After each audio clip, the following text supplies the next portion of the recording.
I built my architecture firm over 31 years. Started with a drafting table in a spare bedroom and a used pickup truck that leaked oil on the driveway every winter. By the time I turned 62, I had 47 employees, 3 regional offices, and a reputation in the Pacific Northwest for designing buildings that actually made sense, schools that felt like places kids wanted to be, hospitals where the light didn't make sick people feel sicker. I'd survived the 2008 crash when half my competitors folded. I'd rebuilt after losing our biggest contract in 2015 when a city council changed hands. None of that hardened me the way people assume it did. What hardened me was quieter, and it happened at my own retirement dinner, at a table I paid for, surrounded by people who'd already decided I was finished. My son-in-law was sitting in my chair. I didn't say a word. I stood in the doorway for maybe 10 seconds, long enough to understand exactly what I was looking at. Then I turned around, walked back through the restaurant, handed my coat check ticket to the young woman at the front, and drove home alone. My wife called 41 times before midnight. I didn't answer once. The restaurant was called Cliffside, up on the bluff overlooking Puget Sound. Private dining room in the back, floor-to-ceiling windows, the kind of place where the bread arrives warm without you asking, and the waitstaff remembers your name. My daughter had insisted on it. She'd been planning the dinner for 2 months, she said. A proper celebration, she said. 31 years of work deserves something formal. I'd agreed. I'd also quietly paid the deposit when she mentioned the venue cost more than she expected, $11,000 for the room and the dinner package. I didn't tell her I'd covered it. That wasn't the point. The party was supposed to start at 7. I arrived at 7:20. I'd been on a call with my attorney important in finalizing the transfer of the firm's ownership to my 2 senior partners, an arrangement I'd been structuring for 8 months. It was the right way to close. Everything documented. Everything clean. I was satisfied when I hung up. Walking into that restaurant, I remember thinking the hard part was finally done. The hostess led me down the hallway toward the private room.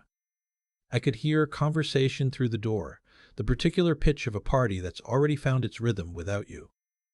I didn't think anything of it. I was late. Of course it had started. The door opened. My son-in-law, Owen, was sitting at the head of the table. My wife sat to his left. My daughter, his wife, sat to his right. Owen is 34 years old. He sells pharmaceutical software. He has the handshake of a man who practiced it in a mirror, and the laugh of someone who discovered early in life that laughing at other people's jokes was more effective than being funny. He was wearing a jacket I recognized as the one my wife had picked out for me 2 Christmases ago, the one I'd never worn because it wasn't quite my style. It fit him well. He didn't stand up. The table went quiet in the way that tells you the quiet was expected. My wife recovered first. She's always been good at that. She smiled the way she smiles at charity functions when something uncomfortable happens near the buffet table. "Frank," she said. We were starting to wonder. "Frank. Not honey, not sweetheart. Frank." I looked at my daughter. She looked at her plate. I looked at Owen. He gave me a small nod. "Hey, Frank," he said. "Glad you made it."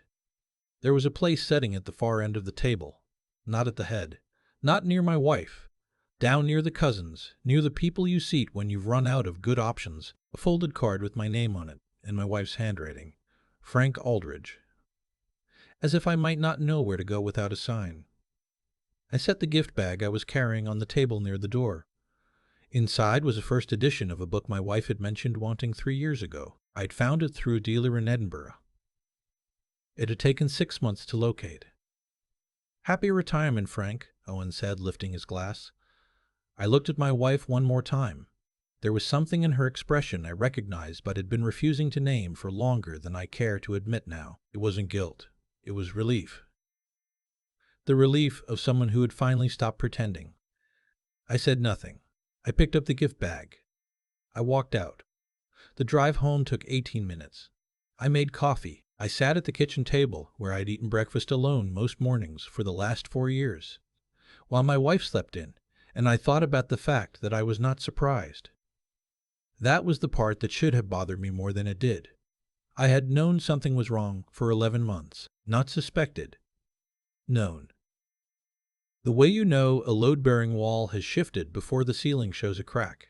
Not because you can see it, but because you've been paying attention long enough to feel it.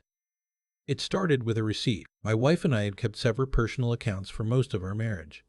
A practical arrangement we'd settled into without much discussion, but we shared a joint account for household expenses, and I reviewed those statements monthly the way I reviewed every financial document that touched my life.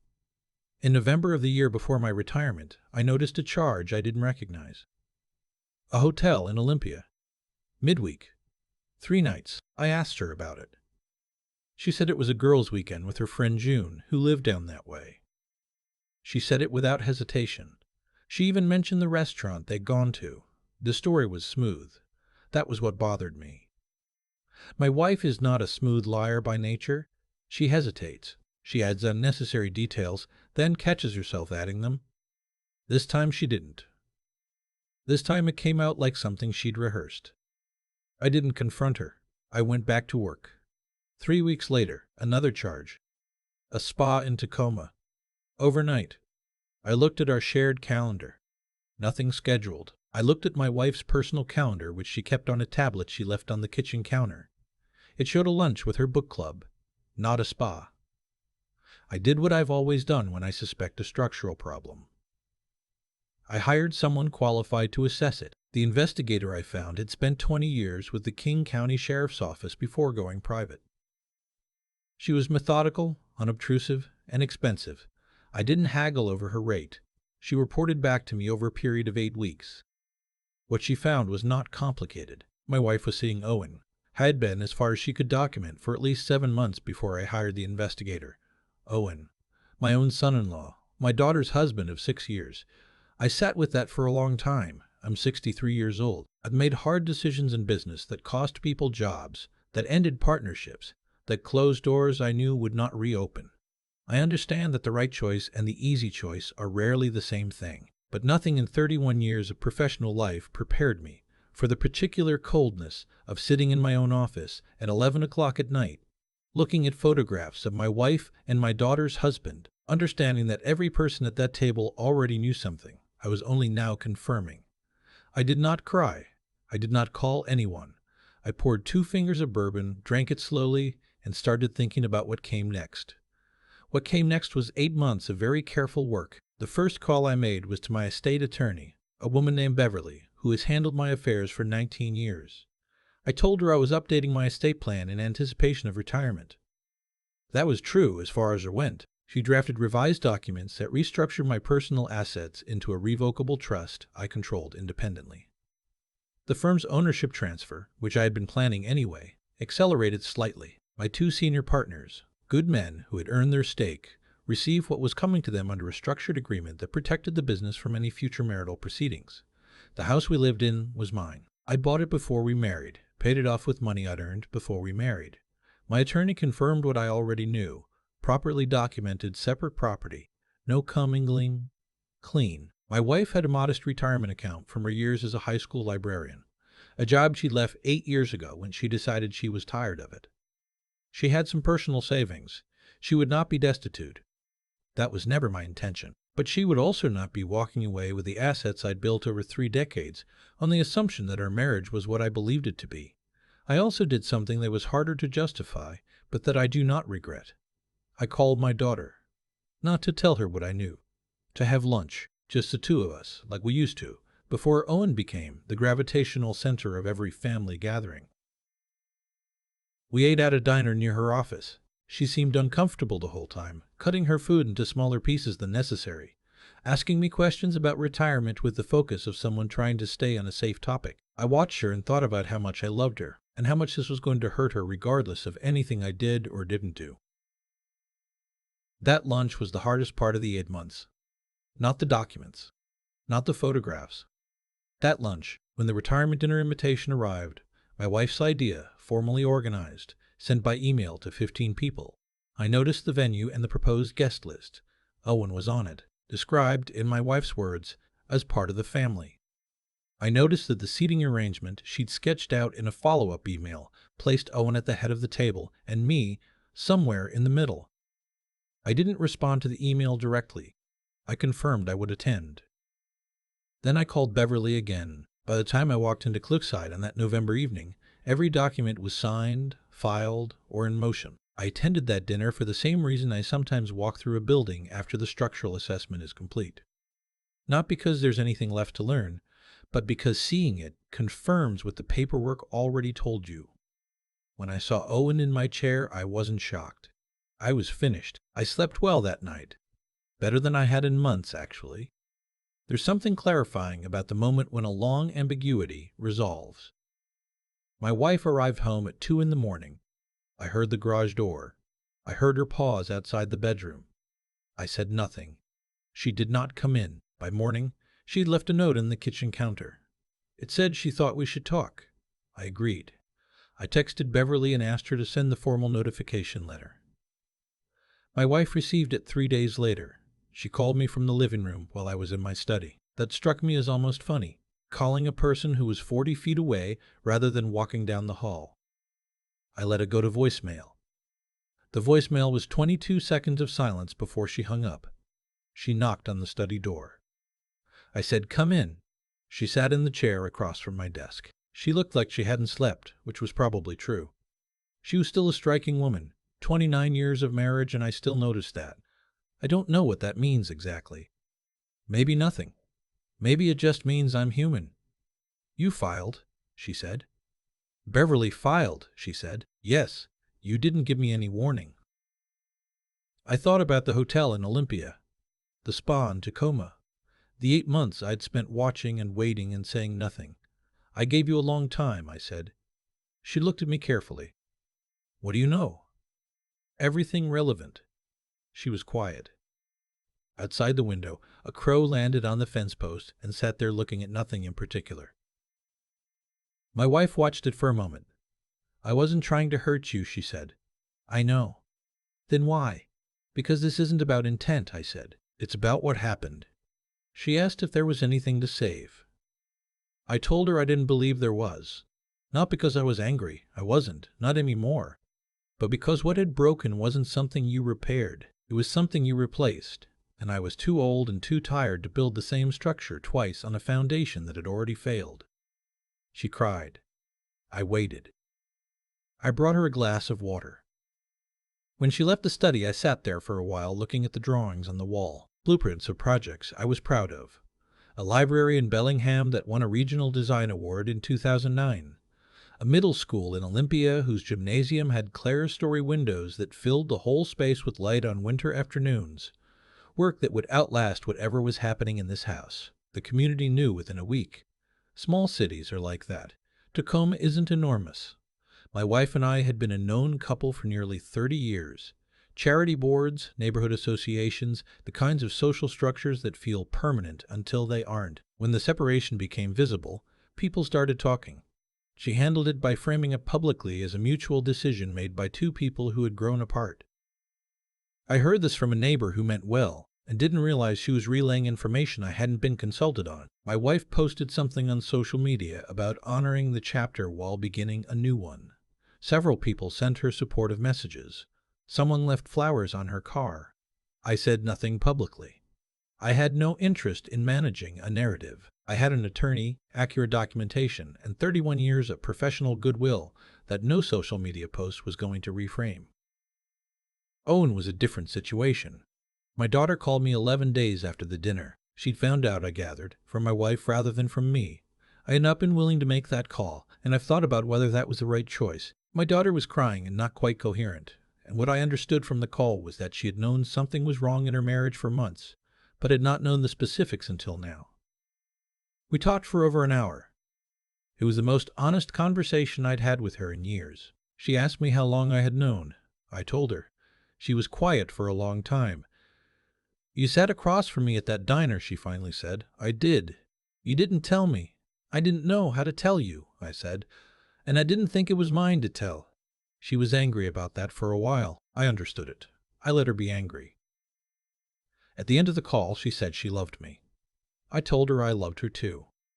That part was easy, because it was true and had always been true, and no amount of the rest of it changed it. Owen left the house they shared and moved into an apartment. My daughter filed for divorce 2 months after I did. Beverly referred her to a colleague she trusted.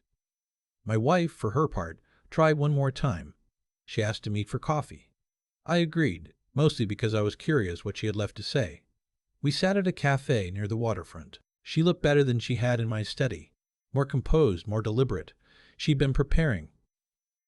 She said she felt invisible in our marriage, that I had been present physically, but absent in the ways that mattered, that she had tried to tell me and I hadn't heard her. I listened to all of it. Some of it was probably true. I worked long hours. I was not always easy to talk to about things that weren't problems I could solve. I know my limitations. But I also thought about the hotel in Olympia. The careful lie. The smoothness of it. Invisible doesn't justify dishonest, I said. She looked at her coffee cup. I know that. And it definitely doesn't justify Owen. She didn't have anything to say to that. We finished our coffees. I drove home. It was the last time we spoke outside of attorney communications. The divorce finalized 7 months after I filed. The prenuptial agreement we'd signed in 1996, which my wife had found tedious, and I had found necessary, contained an infidelity clause. It was not punitive in design. It was simply an accurate accounting of what each of us brought to the marriage and what would revert in specific circumstances. My estate attorney had updated it twice during our marriage, and my wife had signed both amendments without apparent concern. She had signed a lot of things over the years without reading them carefully.